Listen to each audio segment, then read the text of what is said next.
With that, we are recording. So welcome to the Freshman College Night on November 18th, 2021.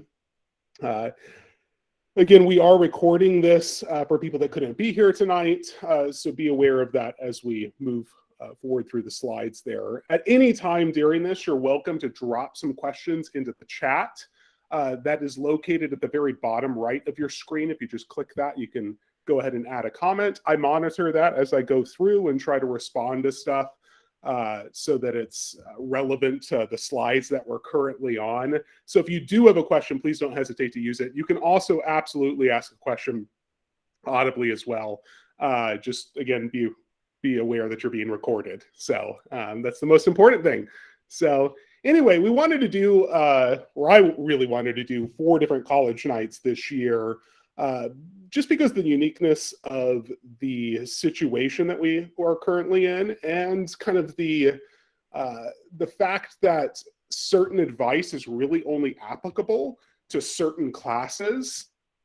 And so I think more than any other, the freshman college night has been really, really tailored. I ended up deleting a lot of slides that we've presented in other ones, just because I don't feel like it's relevant this far out in terms of the college application process.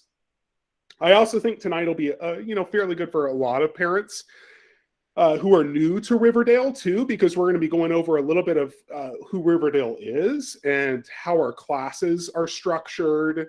We'll be talking about our math progression.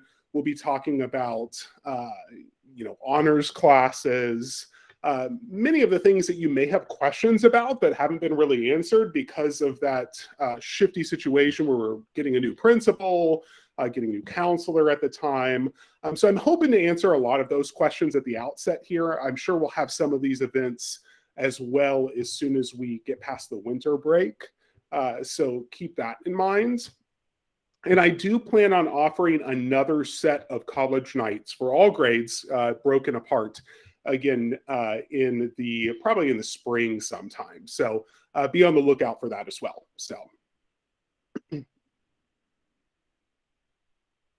So the topics that we're going to cover tonight. So first thing has been ubiquitous pretty much all the presentations there is what matters, what are schools looking at when assessing applications. We're going to spend a little bit of time on the school profile. All of that, if you don't know what that is, will become clear in a few minutes. Talk about the Riverdale diploma requirements. So what students actually have to do at Riverdale in order to get what we call the Riverdale diploma. We'll spend a little bit of time on honors classes, the math progression and extracurriculars. We'll talk a little bit about standardized testing progression. And here our main concern is going to be what order those tests are going to be during a student's academic career, rather than what do colleges think about those and the like there. Though I will say a little bit about that latter point as well. Then student stats and college acceptances. Real briefly, I abridged this quite considerably if you've been at any of the other college nights.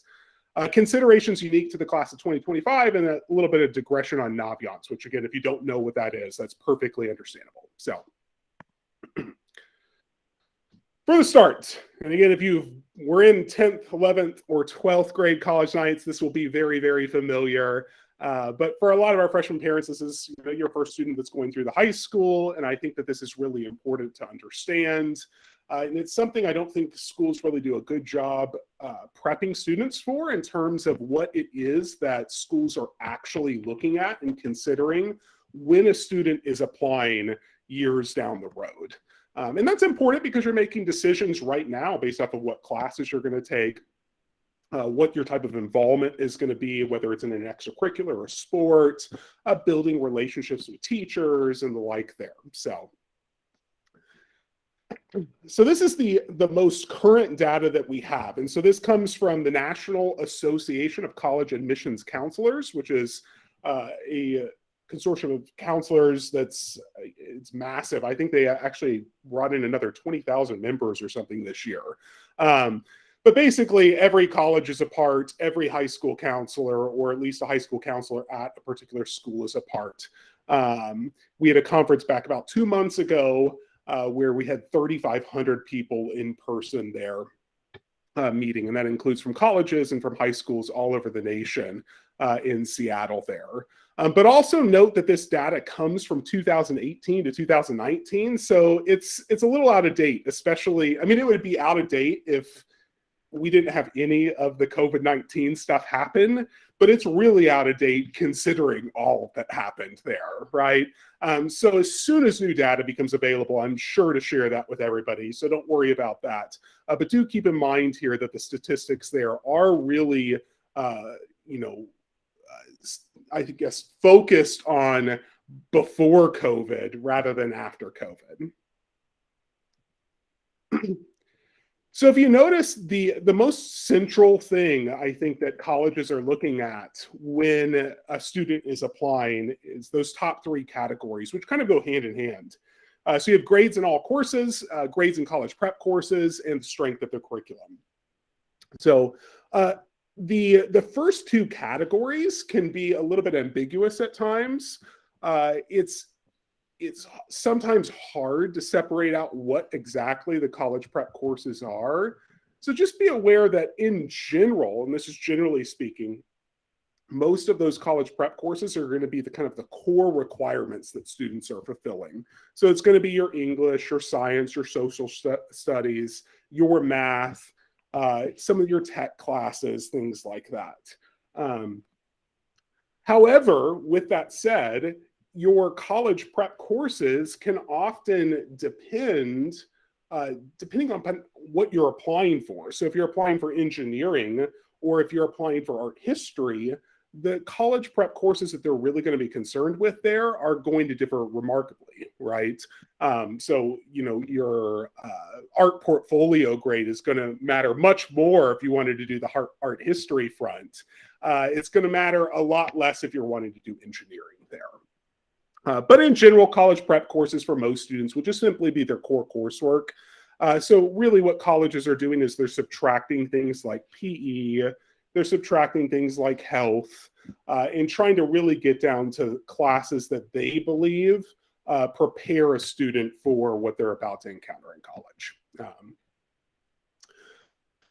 And the strength of the curriculum. So the strength of the curriculum really comes down to the transcripts and the school profile. And I'll show you a picture of the school profile here in a second. We also have that on our website, and we'll probably send out a link as we have been doing with our emails there so that you can access that. So the school profile kind of gives a rundown on who Riverdale is, how we structure our education, how we do our grading. It clearly outlines that we are not an AP school, that we are an honor school. And it provides them the kind of the relevant context by which they're going to interpret those transcripts that come into them. In addition to that, some other highlights there. So notice if you're right below strength of curriculum, you'll see the admission test scores. That's the one that I would expect to dramatically fall because so many schools have gone test optional at this point. So, roughly, 60, 70%, especially on the West Coast, students are not reporting test scores anymore. So that's going to drop quite a bit over the next few years. I would not fixate on that too much. We'll have better data here in a few years, and that will tell you guys what to do, as we'll talk about here in a bit. But really, the next stuff that comes up is that counselor recommendation, teacher recommendations. And I choose to highlight this stuff because students kind of underestimate the importance of those, and especially at being at a small school like Riverdale, where you get what I often call the Riverdale advantage, where, our teachers and I know students fairly well by the time they've gone through the system. And so our recommendations are really, really good, as opposed to the generic stuff that I think colleges are used to seeing. And so it's important to be there to develop relationships, to recognize which teachers know you best. And this is stuff worth keeping in mind as you go through. Now, to be fair, most of the teachers that students are going to be asking for those recommendations are going to be ones that they have either junior or senior year. But you never know, right? There, especially some of our teachers that teach classes the whole way through a student's high school career. Those could be excellent choices to choose in the event that it comes time to ask for those. The two next big things are the school report and the counselor recommendation. And so the school report, briefly, is a comparison of your student alongside the rest of his or her student body. So it is how difficult was that student's course load in light of what other students were taking at that time? How was that student's grades in light of what other people were getting at that time, and the like there. And that goes hand in hand with the council recommendation, which is something that I write.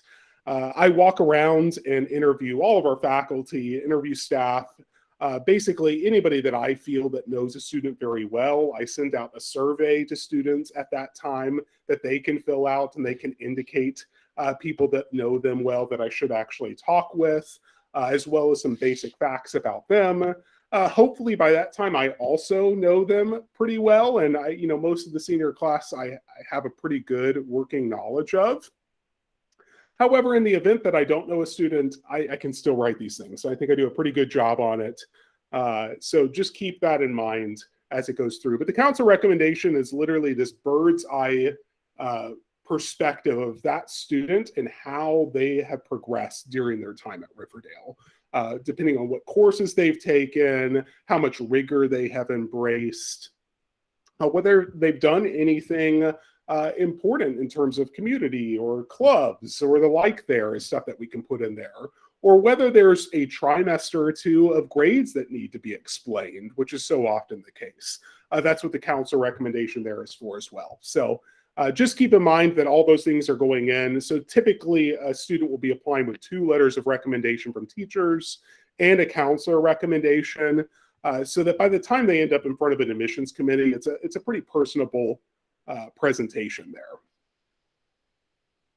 And then the only reason I kept this one on the list, even for freshmen with the schedule of senior year, is because one of the things I'm going to be emphasizing here is that colleges want a bird's eye view of a student's education.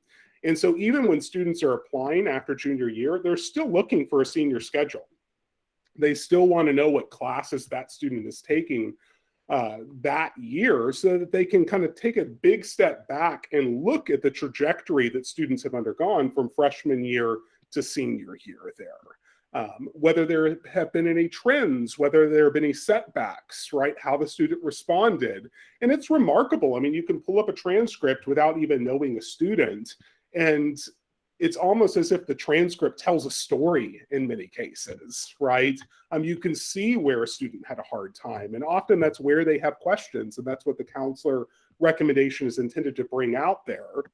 So yeah, anyway, the schedule for senior year is kind of the way to cap that off in terms of your transcript. They want to see everything that a student has done during their time at the school.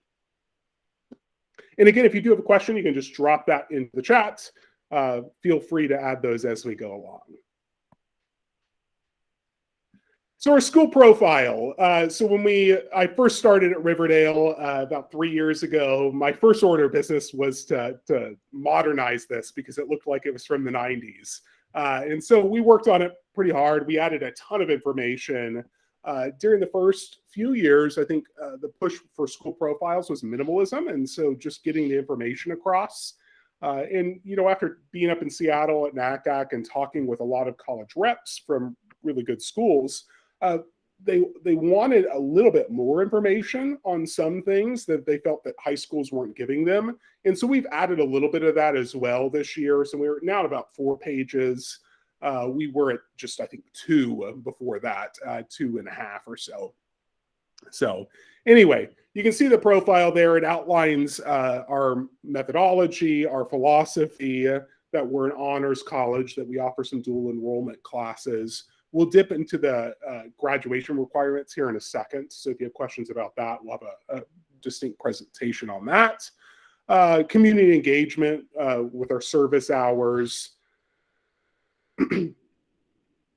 We also highlight what senior year looks like, which is a pretty important thing for colleges, but also that math progression is the newest addition there, how students progress through our math program. And we'll have a separate slide on that as well. So if you're squinting your eyes and trying to see what that looks like. I'm going to present that very clearly for everybody because I know that there are some questions about what that progression looks like and where your student is right now. So we'll be talking a little bit about that. The COVID-19 edition there actually, as we'll talk about, really doesn't matter so much to your class because they weren't in high school at that time, right? And so there will be some marked dissimilarities there, I think, between especially our senior class this year and our junior class this year in the freshman class. So, and then we have a list of our acceptances as well as where our students are actually attending. Most colleges don't really pay too much attention to that. They mainly just look at their own data that they have available, but that's mainly for our community, just because it's important to know where our students are going. So, and as I said, we'll send a link to this in the email with this presentation and with the slides there so that you can peruse those at your own time. So the Riverdale diploma requirements. So if you didn't know it already, if it wasn't clearly featured, I know that this, especially this year, could kind of fly under the radar. These are the requirements for the Riverdale diploma. So the big highlight there is the 4 years of English, history, math, science, art. So art typically gets divided also between, I should probably put fine arts there, in the sense that now technology credits get counted in that area as well. But the main goal here is that students are coming out of Riverdale with a well-rounded liberal arts education.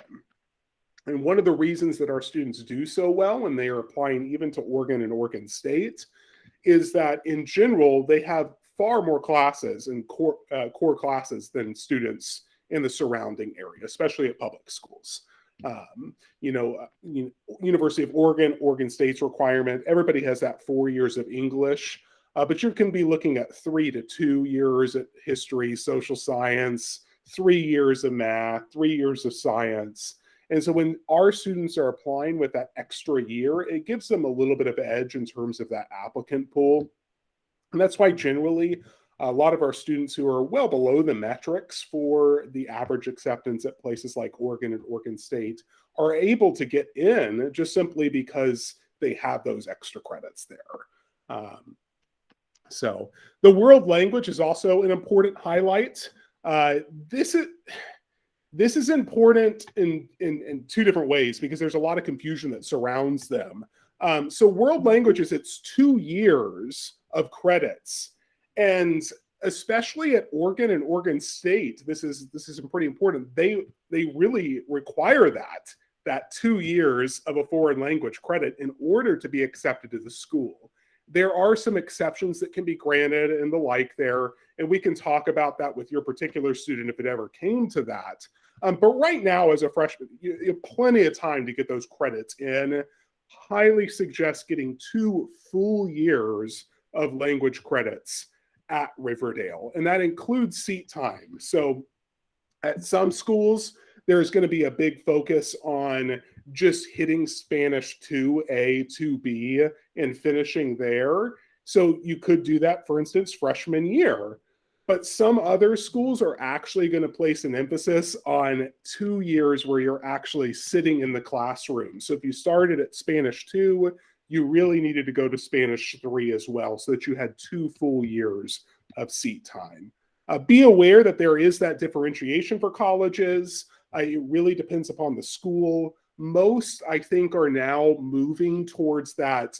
It's the year that your student completes. So if they complete Spanish 2 or French 2 or Chinese 2 or what have you, they will have satisfied that requirement. But there are still some outliers which actually require the seat time. So I noticed that my freshman does not have English during second trimester. Does that mean he couldn't get behind in his English course? That's a very good question. So I actually have a whole thing on trimester. So let's actually pause on that because that's pretty important here. So the way that Riverdale has set up, so a little bit about my background is I was in San Diego for about 8 years working for a private company in college, consulting down there. And I worked with 2 primary schools. I worked with a school that was on semester systems, and it was a highly AP-driven school. and then another one that was trimesters, very much like Riverdale. And there's advantages to both, right? And the distinct advantage to the trimester model is that students are able to take more classes that way, right? So students can take 15 classes over the year and earn then 7.5 credits every single year. And this adds up as it really shows up. That's how our students are able to get the 4 years of English, history, math, science. And when I talk with colleges and tell them how much seat time our kids actually get every single day in their classes, I mean, they're really blown away by the pedagogical instruction that they're receiving there. So that's why we have gone with the trimester model. So be aware that I think that is a trajectory a lot of schools are following. So what ends up happening then at those schools, if you are a trimester model like Riverdale, is that often you end up not having a class, right, in a particular trimester, right? And so for a full English credit, so if we're looking at English there, you need 4 credits. That means you really want a full credit each year that you're attending, right? Well, you can get that full credit by just 2 trimesters there, right? So sometimes there's a gap. Sometimes you have trimester 1, trimester 3, but that middle trimester, there's nothing there, right? With language classes, especially Spanish, French, we try to push those together so that there's not a loss of information. Same with math as well. But things like English, things like history, social science, art, sometimes over science curriculum, that's going to be less of a concern there to have that continuity trimester to trimester. So just because you notice that there's a gap, that there's no English next trimester, does not necessarily mean that your student's getting behind or anything like that. If they're walking away that year, so freshman year, with 1 English credit, they are fine at that point. Same for math, same for science, same for everything here. So great question though. So yeah, the trimester model it's odd to tell you the truth, but I think that, again, a lot of schools have chosen it for a very good reason. And I really like it because of the seat time that students get. And just the fact that they're in 5 classes every single day is remarkable. Most college reps, when they hear that we're on trimester model, they just assume we're A/B days or something like that. So when they find that out, they're really interested in it. But anyway, so that's essentially how you're getting that English, that history, social science, math, science credit as you move through there. And then PE, health, right? Those are going to be tacked on. As we said, those aren't really college prep courses. There are Orkin requirements there, so keep that in mind. They have to take them at some point in order to graduate.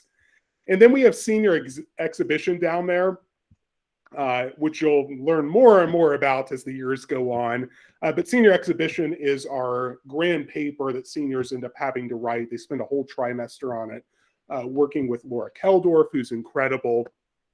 I think the average page count on those papers last year was 22 pages for a high school student, which you just don't see, right? And you want to talk about kids going to college and being prepared for college level writing. That's what's happening right there. So anyway, there's a 20 something page paper that they're writing. They're also presenting for an hour in front of faculty, in front of students, in front of parents, and the like there on a topic of their choice. It's really a magnificent addition to the curriculum. So you'll hear a lot more about that as you progress through the years there. Nothing to worry about right now.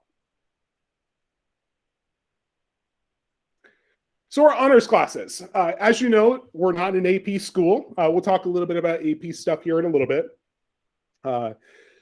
There has been a trend, I think, even some of the famous schools that started the AP curriculum back, 50 years ago at this point, have actually started moving away from the AP curriculum because they found it a little constraining in terms of what their teachers could teach and the like there. So we are an honor school. One of the key things there is that we do not weight GPAs. And this is a question I'm asked quite a bit. It's not factored whatsoever into the GPA that a student gets. Now, to be fair, Some colleges will, when they get our transcripts and they see the honors designation in there, they will reweight GPAs. It does happen. So Massachusetts has legislation on the board that they actually have to, they're legally required to reweight everybody's GPA to give a fair comparison across the board there. So if you apply to UMass Amherst, you would expect your GPA to be reweighted by that school. But we don't weight our GPAs. It's clearly stated in all the documents that we send schools. And it really, it doesn't matter so much. I know that the tendency there is to start to worry that whether your student is disadvantaged because they're applying with a 3.8, and then a student from Lake Oswego, which has identical grades, is applying with a 4.2, right? And so you feel like your kid is being overshadowed a little bit there. But this is really, I think worries there are answered by the fact that most colleges have moved to what they're calling holistic admissions. And this is mainly a move to consider applicants, to consider students against the backdrop of what their school offers. So every year when students are applying, I sit down and I have to provide so much information, from our graduation rates, our 4-year acceptance, our 2-year acceptance, our SAT, ACT scores, pretty much everything about our school there that's on a document. It's in the school report and on that school profile. And schools are looking at that and then looking at our transcripts. And that's the context that they're using, or the lens that they're using to understand our students' transcripts. So in that sense, a student that has that 3.8 versus that 4.2, they're not really being compared one to another, right? They're being compared against the backdrop of what they did, right? And so that 3.8 could look really, really good, especially when you find out that the average GPA at the school is, a 3.7 or 3.6 or so. Then suddenly that 3.8 looks remarkable. Whereas that 4.2, you may find out that the average GPA is a 4.4, and then suddenly it's a different story, right? So that holistic admissions has been a big move lately from schools. It was actually really started among the Ivy League schools, which had a big meeting. They brought in a bunch of other schools from MIT and Stanford, and they met to discuss the AP curriculum, because what they were finding is that all these students were taking an inordinate number of AP classes. They were cramming them in over the summer. They were stressing themselves out semester to semester, all to get a higher GPA, because they thought that having those AP courses and having that GPA was essential to get into those colleges, right? And the result was, in the report that they said there, is that students should take AP courses when they're interested in that AP course, right? They should just not be taking them just to take them, right? It doesn't bode well, right? And the same thing should be said of honors as well, right? Students should be seeking honors in courses in which they're legitimately interested, right? Not just to try to throw those H's on the transcript, as you'll see as they start showing up after this trimester there. So anyway, I don't think that it puts them at a disadvantage. We've had students accepted at the top schools in the country over the last 2 years, and none of them have had AP classes there. So it's not something necessarily to worry about. So we covered that, the write-up. So yes, they demonstrate that a student's willing to embrace challenge. I will say this though, if you have a class and it's an easy honors class, and you're like, maybe a 10th grader or 11th grader who has said, man, you should definitely do honors there because it wasn't a lot of work. Maybe you should do that honors class, but maybe you should also do another, right? Because I think that it really, sorry, my husky is barking with the doorbell there. Because it is a way to actually show that you're willing to embrace something above and beyond our curriculum. And in that sense, it's differentiating you from a lot of students. So yes, it's important to see what you're doing in order to earn those designations, right? If you are applying, for instance, for biology, right, to study that, and all of your honors designations were in humanities classes, it looks good, right? It's still a great feature of your application, but it starts to raise some questions. Why aren't the math classes or biology or chemistry or physics and the like there ones that students are seeking honors in? So just keep that in mind. I will also say that this is the first trimester of freshman year. If your student did not pursue honors, it's not a big deal. It's about a gradual progression. So here, 1 second.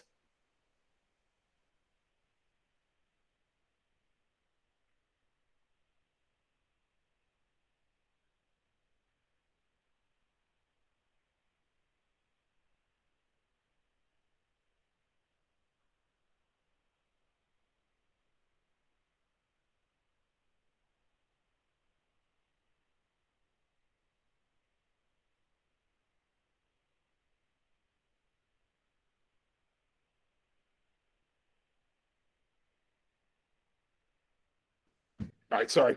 We ordered pizza, and so it was out in the rain.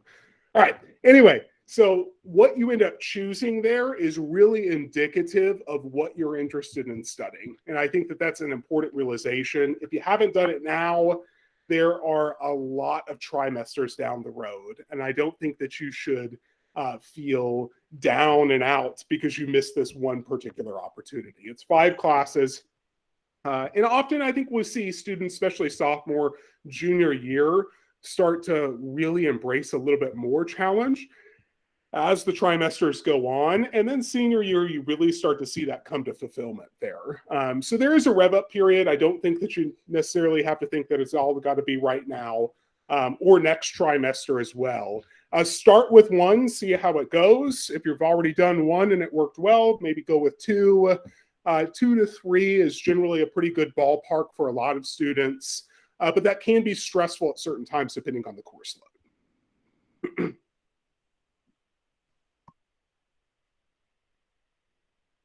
So our math progression. And I know there's a lot of questions usually about this. I'll go over this briefly and how it's actually laid out here. The key on math progression is that it is fairly individualized. So in terms of the letters that we get from parents, from teachers that when students are coming to Riverdale, that essentially kind of leads to the first math placement that students have at the school. But students jump around all the time. So sometimes students are a little bit behind in terms of when they're entering Riverdale, and they end up well ahead of everybody else there. So don't think of it where your student has been placed right now as necessarily indicative of the journey that they're going to see here. So some students end up starting with that Algebra 1, which is 2 trimesters. You're just not quite ready to jump into the standard progression that we have, and I'm going to outline here in a second, which is it's fine. Again, there are ways to jump out of that, and sometimes it's worth actually keeping with that, especially if it's, math is not your student's strong suit as they move through. And then our freshman year, and so this is where you see you end up getting 1.5 credits for math that freshman year. So you have geometry for 2 trimesters and probability and stats for 1 trimester. And again, that comes out to 1.5 hours. So a lot of our students are actually going to end up with well above even those 4 hours for math if they're following one of the routes that I'll outline here. So, but this is typically what most freshmen are going through. We'll talk about here in a second. Some students are moving a little bit more advanced. Some students are moving a little bit slower, which is perfectly fine. From there, we bridge out to 2 different routes. So the standard progression versus the advanced progression. And they're fairly similar, if you notice there. The big difference, obviously, besides the advanced, is that Calculus Advanced is 3 trimesters and Calculus is just 2 trimesters there. So Calculus Advanced, A, B, and C is taught by John Preacher. It covers 3 trimesters. Most students are taking that senior year, and it ends often with students taking the AP Calc test, which we'll talk a little bit about AP tests here in a second, it's a difficult class, and all the ones on the advanced progression are fairly difficult. We have students that move through that a lot faster. We have juniors that are in Calculus Advanced right now, and we also have sophomores that are in Calculus Advanced right now. So if your student is thinking that they want more of a challenge and believes that they're ready for some of these more advanced courses, it's probably about the time to probably bring that up with their math teacher that they have right now to see what the route would look like in order to get to those stages.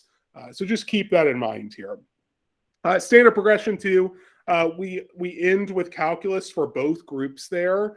And again, I think this is the emphasis on Riverdale as a college prep high school, in the sense that calculus is used from everything from business to engineering to architecture and the like there. It's a pretty essential class there. And so we're really trying to push that students who are applying have that done.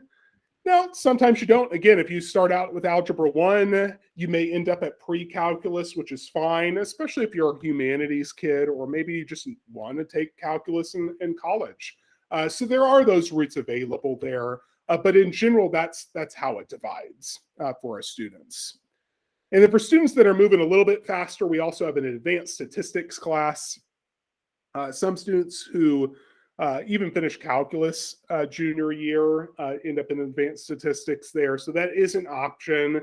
That is kind of like where our math progression tops out.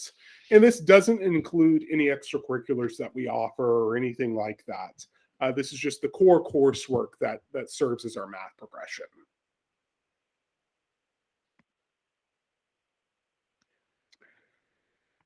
So as I mentioned, in John Preacher's class in that advanced calculus, it culminates in a lot of students taking the AP test. So I think this year, we have students signed up for 55 different AP tests that we're going to be giving. I think it starts in April or May or so. So we definitely encourage it. We are not an AP school, but we do give students the opportunity to do so. Our advanced calculus or advanced physics class this year is pushing for students to do AP Physics C mechanics and take that test. Miss Mandel, who does our biology, she's incredible. She's encouraging students to take the AP Bio test their junior year as well. So that's another option. I work with a lot of students on AP English language, especially their junior year. So that is an option. But we also have students take a lot of different languages and the like there. So we have students that did Chinese and Japanese and Spanish and French, just depending upon where their progression is at the time there. So if you are interested in those at a later date, please come talk with me. We don't really have a lot of freshmen take the test unless there's just a language that they know really, really, really well. So it's not something necessarily to worry about at this exact moment. But it's a good way to kind of add some icing to the cake in terms of an application. Again, we had a student get into Stanford 2 years ago. We had a student get into Stanford last year. One of them had AP tests. The other one had 0. So that just kind of puts it in a little bit in perspective. It is not a necessity. Don't think that your kid has to do these things, but it can be a good thing, right? It can be a great way to provide an independent evaluation for how a student is doing at a particular high school. So in that sense, it's something to consider, especially when you get to sophomore and junior year.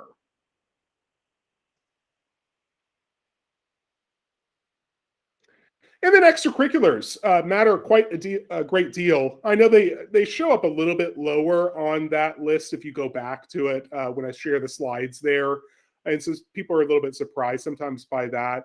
But you just have to keep in mind that there are a lot of public schools that aren't really looking at those types of things. They're looking at GPA and just kind of an automatic acceptance. When you get to the mid-tier and the top-tier colleges, they're really looking at what a student did outside of their time at Riverdale. And that could be sports with Riverdale, or it could be sports outside of Riverdale. So, we have track and field, and we have cross country, but we don't have archery. That's why I included it here. We have a lot of students that do, skiing, for instance, and snowboarding competitively. So that would be something that you could actually feature on your application there. So don't think that just because Riverdale doesn't have the sport, you can't pursue it. You absolutely can. Service learning opportunities, we require 90 hours to graduate. We revamped our service learning page. So there are, probably 30 or 40 different options for students to look at as examples on our service learning page of people that are currently accepting volunteers, even right now. So trying to get those hours, those will be featured on the college application. Community organizations and clubs, internships. I also highlight creative hobbies because sometimes students are really interested in stuff that's not so documentable. So I had a student, as I tell everybody, that was really into woodworking and just made some incredible pieces.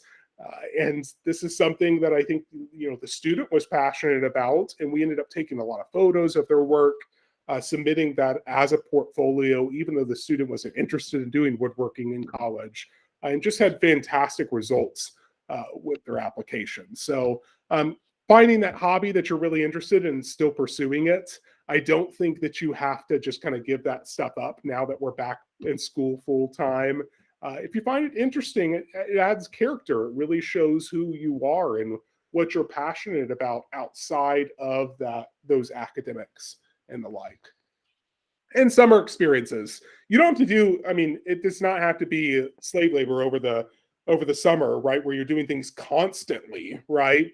But if you should find something to do, something to volunteer with, or something educational to do during that time. So I highly recommend it as you go through, especially starting next year and the year after. There will be some more educational options that will be open, as well as some travel options that will be open to students.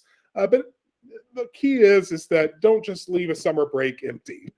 Try to find something meaningful to fill it with, even if it's just hiking,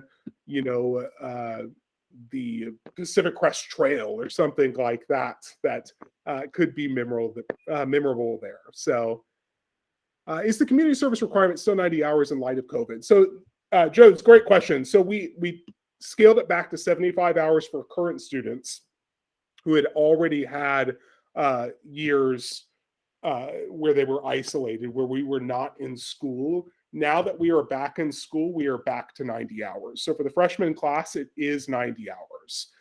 Most freshmen that looks at like 10 hours the first year, I think is what we largely project. And then most of the hours that students get are earned during junior year, actually. And we will be trying to find some unique stuff for students to do as well there. And then when we get, 2 years down the line, we'll actually evaluate it again and see where we are and see what students have been able to do. But I think this is one of those ones where we're just going to have to call it every single year and make decisions based off of what's happening and, what it's looked like and what other students are doing as well, right? If only one student hasn't gotten the hours, it looks a lot worse there. So.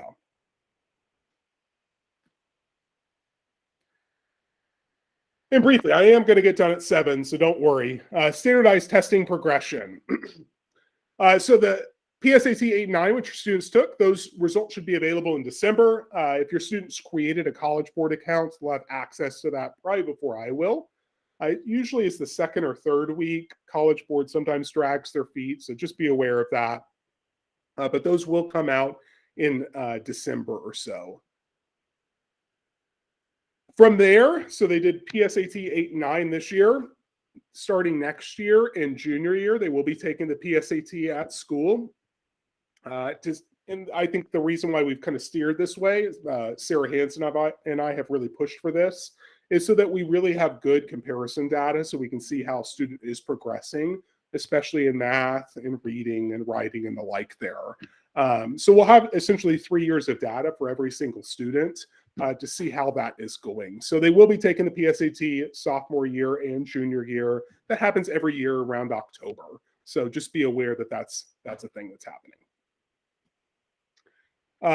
Junior year, especially, it becomes important. So freshman year, sophomore year, doesn't matter. Nobody sees those scores. Even junior year, nobody really sees those scores. But juniors, if you notice that in NMSQT, it's the National Merit Scholar Qualifying Test when you're a junior. And so only juniors can qualify. And if you are in the 99th percentile, especially for our state, you end up qualifying for national merit semifinalist status. And so there's an application that you go through to try to become a national merit finalist.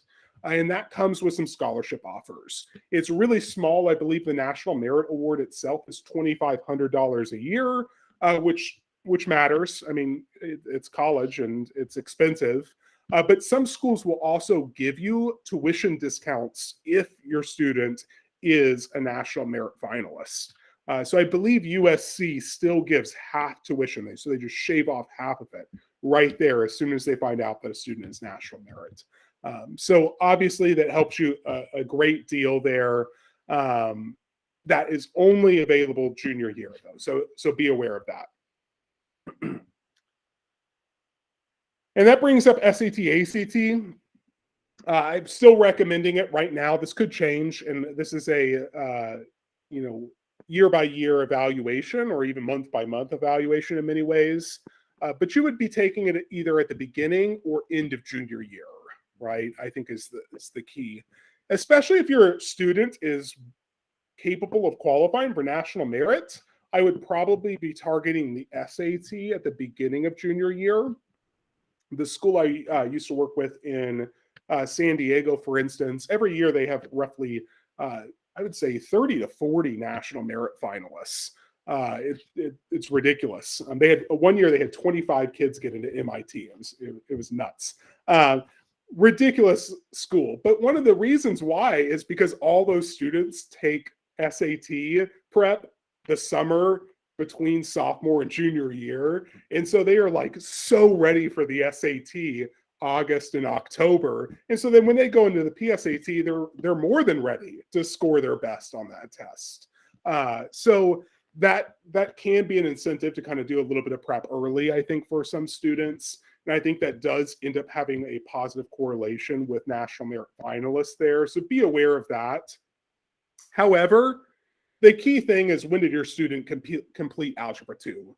If your student is in Algebra 2 at the time of taking the PSAT or at the time of trying to prep for the SAT, they're going to have a hard time because the SAT is really Algebra 2 focused, and there's going to be stuff that they don't remember or they don't know, right? They haven't even learned yet.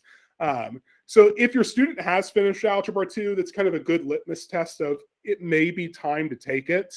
If your student finishes it this year, does that mean you should take it in August of sophomore year? Probably not, because then the reading and writing score will be a concern. Students generally have to progress there as well in terms of their ability to understand complex prose. And so really junior year ends up being a good target year. But whether it's the beginning or the end of junior year will largely be conditional on when the student did Algebra 2. So just be aware of that.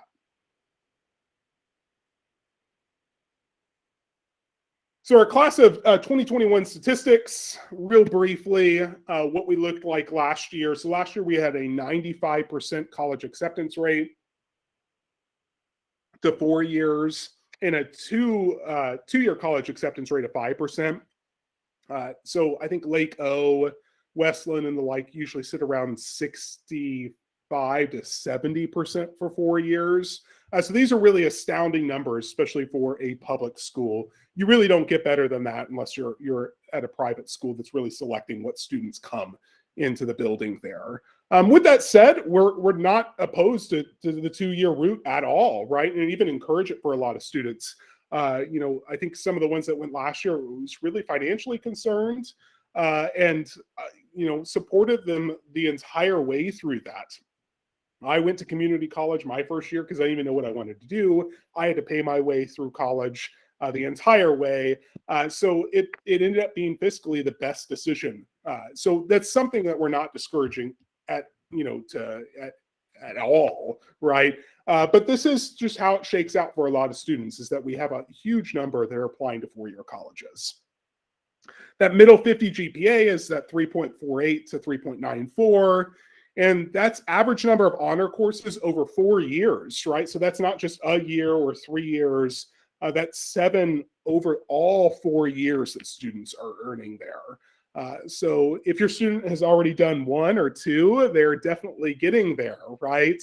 If they've done 0, I mean, they still have a lot of time is the emphasis. So don't just think that it's a bad thing that they didn't seek that challenge early on. You could do none at freshman year and still beat those numbers pretty easily there. You just have to do 1 a trimester essentially, and you'd be well over that. So. And then a lot of parents, I find this instructive. If you've never had a student apply to college, it has gotten a lot more competitive. So the acceptance rates for a few institutions over the last 30 years or so.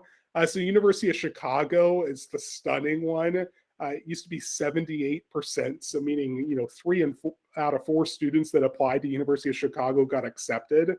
And now they're at 6%, which is astounding. You had Stanford is another good one. You have roughly 23 to 25% of students were getting accepted to Stanford at that time. So 1 in 5 to 1 in 4 students were being accepted that applied to Stanford, and now they're sitting closer to 5%. Harvard was around 17%, and now they're down to, I think they had their lowest ever at 3.8% this year. So it is getting challenging. This is why we're not just so concerned with those schools. We're looking at a lot others. So just keep that in mind. It's one reason we don't just push these schools, and it is getting more and more challenging for kids as they're applying. So our considerations unique to the class of 2025, real briefly here. So grades, there will be a difficult adjustment period, I think, for a lot of students, especially because, they've spent the last year and a half online, and those are pretty formative years in terms of prepping for high school. And so a lot of students already had a difficult time their first and second trimester at Riverdale. I imagine it's going to be exacerbated by the situation as we take a step back at the end of the year and look at where students are. That's perfectly fine. If your student is struggling right now, it is not the end of the world, right? There's 10th grade, 11th grade, 12th. There's a long time to turn that narrative around. And as I said, colleges are looking for that bird's eye view. They're not just concerned what happened in a trimester, right? They want to see how a student responded, how they adjusted. And this is what teacher recommendations, counselor recommendation is for and the like. So grades are viewed in context. I encourage students, as we said, to get involved with clubs, sports, and organizations. It's really important at this point. The longer that a student does something, the better. It looks a lot more prestigious. It looks like your student is dedicated. Usually they start assuming some leadership responsibilities during that time. So this is a great way to do so, getting involved right now on the campus. Finding opportunities and being creative. I've had a lot of students approach me about some service learning opportunities. And there was one student even that I was super skeptical. I was like, I don't really think that counts as service learning. And they wrote me this long email trying to persuade me. And they did. They were successful there about it being service learning hours. So I said, yeah, sure, I'll sign off on it. But trying to find that, I think it shows initiative. It's what schools really look at. Our students that had the top hours, we had some students that graduated last year with upwards of 3 to 4. I think one student was close to 500 hours of community service. They weren't having a hard time finding stuff over COVID because they were making stuff to do. They were finding things and setting it up and arranging it and taking the leadership role there. And granted, as a freshman, you're probably not at that comfort, right? But as your student progresses, I think that's definitely something to keep in mind. So if your student's interested and they say, I think I want to do this, encourage that, right? Have them come talk with us. We'll encourage it as well, right? I think that those are important things. And continuing those hobbies. A lot of students pick things up from baking to woodwork to gardening to a particular sport or something like that over COVID. I really do think it's important to continue those things because it shows a lot of personality there. as opposed to just kind of operating within the rigid confines of what Riverdale offers. So I really encourage students to continue. If you're playing piano, for instance, we don't have piano at our school, but continue with it, right? Continue practicing, be the best piano player, because that's going to find its way on your application, I promise, right? That's stuff that is worth featuring there. Just because it doesn't show up at Riverdale doesn't mean that it doesn't matter. So. And I'll go through this real fast because we're already over time. I always think I'm going to be short. I told my wife I'm going to be done at 6:45 tonight. I have a 12-week-old too, so she's really wanted me to be done. But I was like, I'm going to be done at 6:45, and I'm well over that already. So, all right. So Naviance, real quickly, is a software that we use for college and career readiness. We are going to get all students plugged in this year. I think the date is on January 5th, and advisory will get everybody set up. From 9th to 11th grade. Most of our 11th grade is already set up, and some of our 10th graders are set up with it that we were doing a little bit last year. But our goal is to get everybody in that system, and we're really going to be using it for college and career preparedness. It has a lot of college data in there, including our past acceptances and denials. Now, those acceptances and denials are stripped of identifying information. So you'll see test scores, you'll see GPAs, but that's about it, right? You don't get to see what year the student graduated or anything like that. So there is some anonymity there. But the big thing is last year I really advocated for us to upgrade to some of the new functions that it can do. So it has everything from a Myers-Briggs personality assessment. I used to do this at my old place of employment, and students found it really insightful in terms of it's honestly the first experience that a lot of kids have to think about who they are and what makes them tick. And it gives targeted recommendations in terms of careers and majors that are based on that. It's not a blood test, right? Your answers do vary based off of your mood from time to time. So we will be stressing that stuff as well, the importance of retaking it from year to year. But I think it's a really valuable tool there because it does start to give them targeted things based off of stuff that they're interested in. A learning and productivity assessment, which will be really relevant for a lot of our students as they figure out how best they learn and how best they can organize their studies. There's a skills assessment, which also comes with some career and major recommendations, as well as an intelligence assessment. It's not like an intelligence test. It's mainly looking at whether they are stronger in linguistic or musical or interpersonal, things like that, and kind of highlighting those strengths. And again, giving them targeted careers or majors that they may find interest in. So we'll be getting everybody set up. That'll be in January. Parents have accounts too, so we'll get you all set up with that as well. So just be aware that that's coming.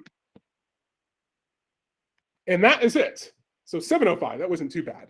I will hang around for 5 more minutes and answer any questions that you may have. But that is the short end of freshman college night, what to expect over the next 4 years. If you have any questions about progression, if you have any questions about courses or community service or anything like that, I am here to answer that. I know it's been a chaotic year and there may be a lot of things that you haven't heard about yet. So, oh, thank you, Sarah.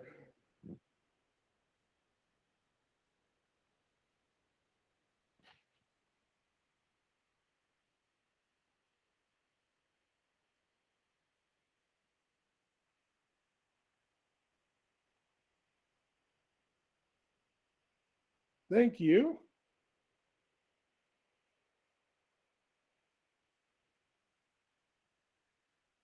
For those that are hanging on, if you do have questions, you can always email me as well.